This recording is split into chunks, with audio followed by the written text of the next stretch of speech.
चलिए खबरों में आगे बढ़ेंगे। हाल ही में पेश हुए बजट पर केंद्र सरकार अपनी जमकर पीठ थपथपा रही है। इसके साथ ही यूनिफॉर्म सिविल कोड लाने के लिए सरकार तैयारी कर रही है। वहीं यूपी से शुरू हुआ रामचरितमानस का मुद्दा खत्म होने का नाम नहीं ले रहा है। विपक्ष लगातार हमलावर है कि अब बदले में सरकार अपनी उपलब्धियां गिनाते नहीं थक रही है।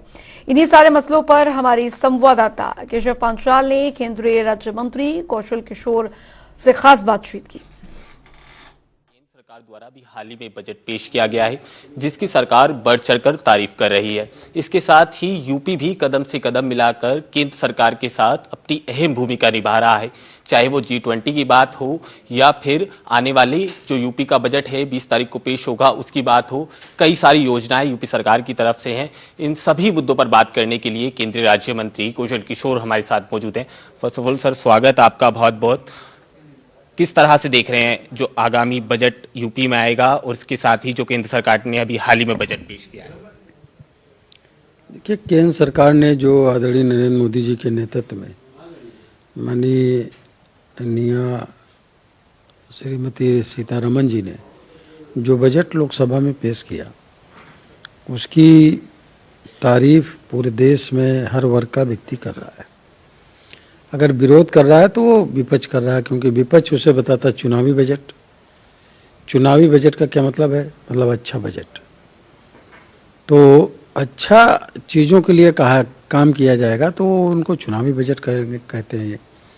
जबकि सच ये है कि किसानों को, मजदूरों को, मध्यम वर्ग को और गरीब तबके को, महिलाओं को, बुजुर्गों को, नौजवानों को, छात्रों को, सभी को ध्यान में रख करके बजट बनाया गया है।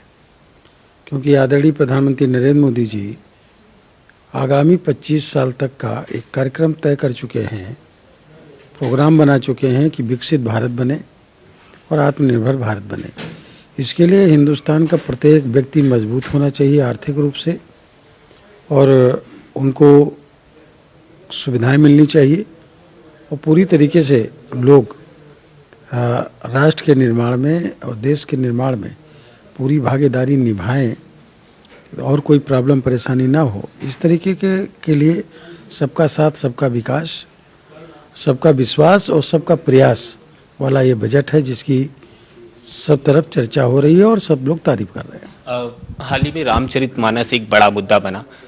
हिंदुओं की तरफ से कहा गया कि ये आहत कराए आस्था को। इसके साथ ही यूपी प्रशासन ने एक सराहनीय कदम उठाया।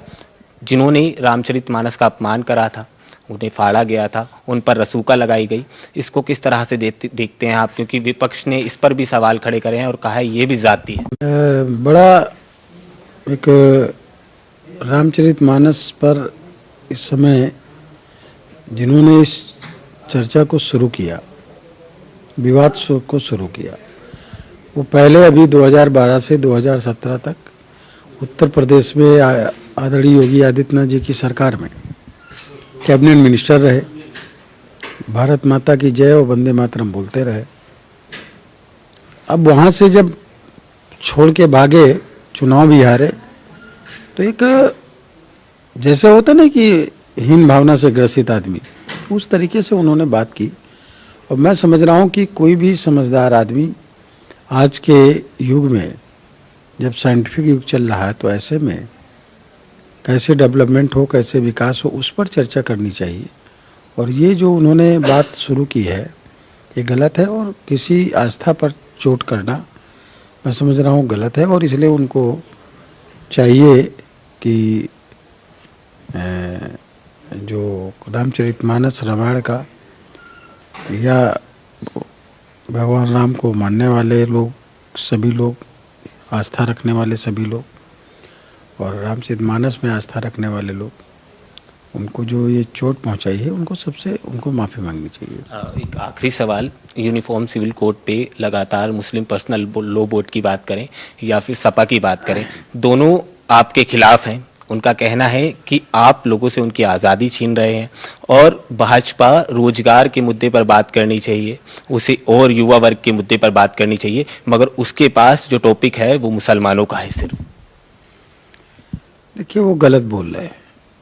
जब कॉमन सिविल कोड अगर कानून वास्तव में बन के लागू हो तो क्या वो जाति विशेष या धर्म विशेष के लिए लागू होगा? वो तो पूरे देश के लिए है, उसका नाम ही कॉमन सिविल कोड। इसमें परेशानी किसको हो रही है? परेशानी उनको हो रही है जो गलत करना चाहते हैं या किसी को बेवजह खुश करना चाहते हैं, उन्हीं को परेशानी हो रही। वरना अगर ये तय कर दिया जाए कि सभी लोगों के लिए एक तरीके के नियम होंगे, वो नियम भारत के संविधान के तहत चलते हैं, और धर्म जो है वो धार्मिक आधारों पे चलता है, तो कॉमन सिविल कोड से किसी के धर्म पर कोई हस्तक्षेप करने का कानून नहीं है। वो पूरी आज़ादी लोगों को अपनी धर्म को मानने की और उसके इबादत करने की रहती है।